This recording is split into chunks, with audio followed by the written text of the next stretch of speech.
factor. This episode is like this episode is pretty great atmosphere, but this is just it's experimental too. This episode is so good lighting. Just really great. And great. That's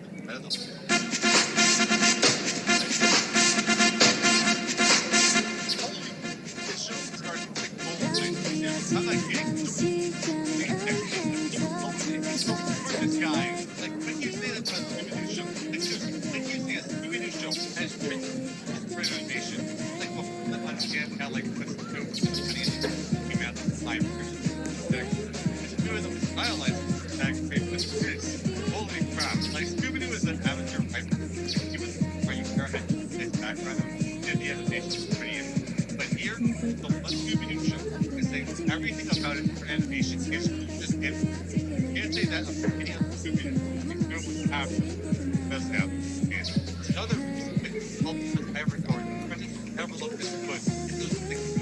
Ever again. It's like the best thing like rain, creepy, or basically every episode. Not just the back, lighting and shading, the characters nice too. This shows the characters and narrative his signature and his style is very apparent here. Now, I think there's one of showing me that I don't think he tied in and well, not much that is and then what? Style nice. Pop out show and now the information and I didn't even get it. It's been a while and his signature and his style is very apparent here. Now, I think there's one of showing me that I don't think he tied in and on his first this show and well, not trying to animated, not trying to and then by what? Style is nice.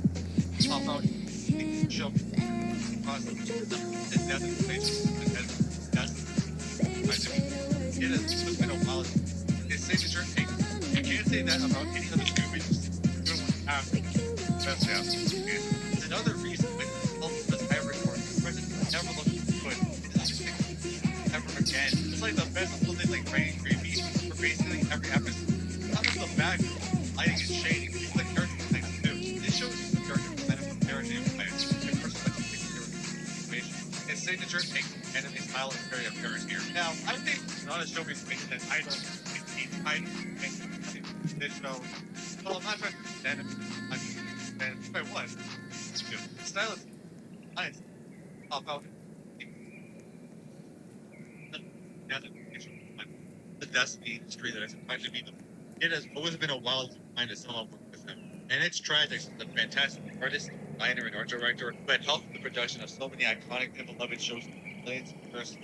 I made a game to join us lines and making, but I genuinely want to more than him to do it which was design the game. Again, fantastic redesign and invention of them. Now the Scooby-Doo game's design is absolutely iconic. Never changed it much from one time design.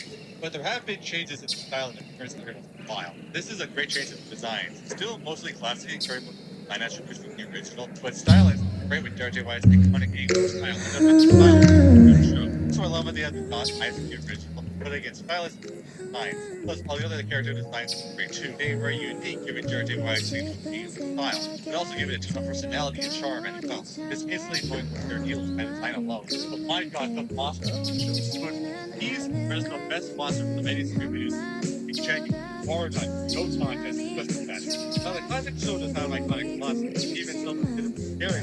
Now the ghost but it's easy to rub up those guys by a handful of iconic baddies that constantly covered the series, forgetting that a lot are well kind of blaming battle. And even then, the iconic ones aren't the objective best design and scare-wise. I mean, the Creeper is one of the, if not the most iconic monsters of the franchise, still lets down for being good, like and clearly, if I ever had the show's best, make it good and the Creeper was a nice monster. Especially. Well, clearly, Cool kind of cooks on occasion with its monster design style. But this show has pretty much every design for the monsters being incredible, memorable, unique, and creepy. Stylization is on point because so many of these guys actually writing and disturbing. The lighting and shading show emphasize their presence tenfold, making the best assortment of monster designs taken monsters you've ever seen. It's absolutely incredible. Scooby-Doo stories work a lot better with the monster is great, and these monsters for the most part are fantastic and have so many episodes. Like as I said, the light unit was fantastic and some animation was that good with mystery, but their design given the lighting and atmosphere are so creepy, so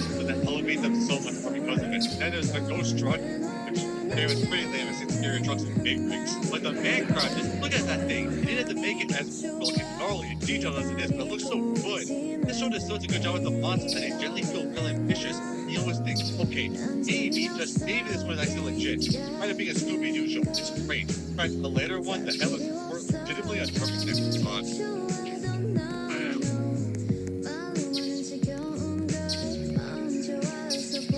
So many cool ass monsters, sequences, has amazing shots and atmosphere. It just doesn't feel like Scooby-Doo. It's so much more than that. I love it.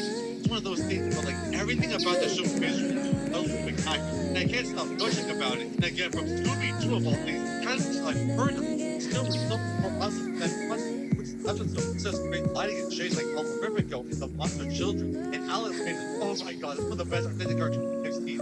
Come on, give it so much more appreciation. But as the show keeps going on with the standard awesome being premises, might as well go into more in depth of the character. Because once, there's a perfect stop. First, but the most simple, Snoopy and Shaggy.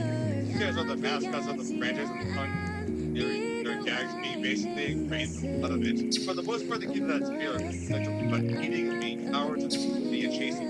So there's a lot less of the comedic styling in the show with pace and acts and heads. So most shows wouldn't work with the darkness and atmosphere of this show, the animation but backing up. Running these small bits, like lots of these guys doing make them much ready. Okay, it's part of the live action. He does a good job taking the mantle of the case. It really is still at 9 really no more. Now, he's trying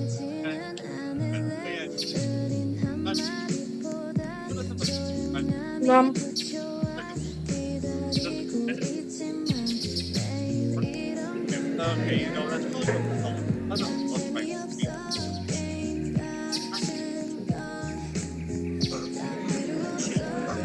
Okay, remember when I said, yeah, I know, I take it back. Well, yeah, it's development. Now, this development is a fair bit different, still being a development, but it's much more cynical and sassy personality, much like your portrayal of leading live action. It does really work for developing your character. It makes sense how to put up all of the things. A lot of sense, but the person parent and the talent he's standing up against likely doesn't go too far from the first, but it does lead to the Shaggy double and he gets into the first part of the show. The sub is their biggest reason to hate the show.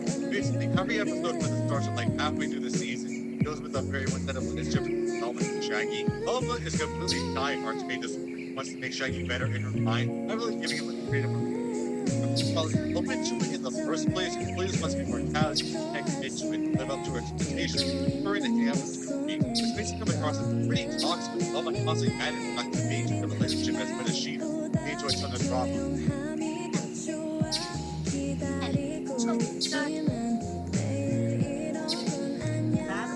And not good drama, like really tedious romance drama that drags up the season.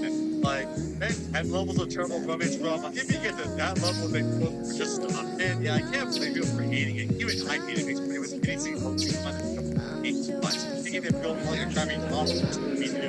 Again, just give those views if just wait. If anything is treated as a basic example of life, maybe this ship's down. Can't say I disagree there. Speaking of which, still let's talk with someone Fred and Daphne. Daphne, while having focus, Millie isn't too independent. Now, I usually don't like it when Daphne is given some over-the-top personality traits to make up for being kind of late in past situations. Like, be close, making her super for here when the script badass mistakes the person to be. Thankfully, this show doesn't entirely make some dance stress. He was usually pretty good at that for trying to get in charge of the situation, but that really wasn't a thing for most of the franchise until the games come and we said it was. I think it used in What's New was great, where she had a big role being an orthodox convention, able to basically bring anything with her purse or bring a convenient item to an orthodox way. It's simple, but it gave her unique nature. The group also covers her realistic nature. Here, most of her development is tied to her crush on Fred falling for him, trying to get his attention, being pulled by other romantic interests as well. Which admittedly isn't too great as he's become an relationship. It's not entirely her character, of course, so does evolve it past it. Takes it to interesting routes, but it does kind of suck for her. Doesn't know that Fred is a sense of breaking the relationship as well. Honestly, yeah, the show really shouldn't attempt her game romance. It's just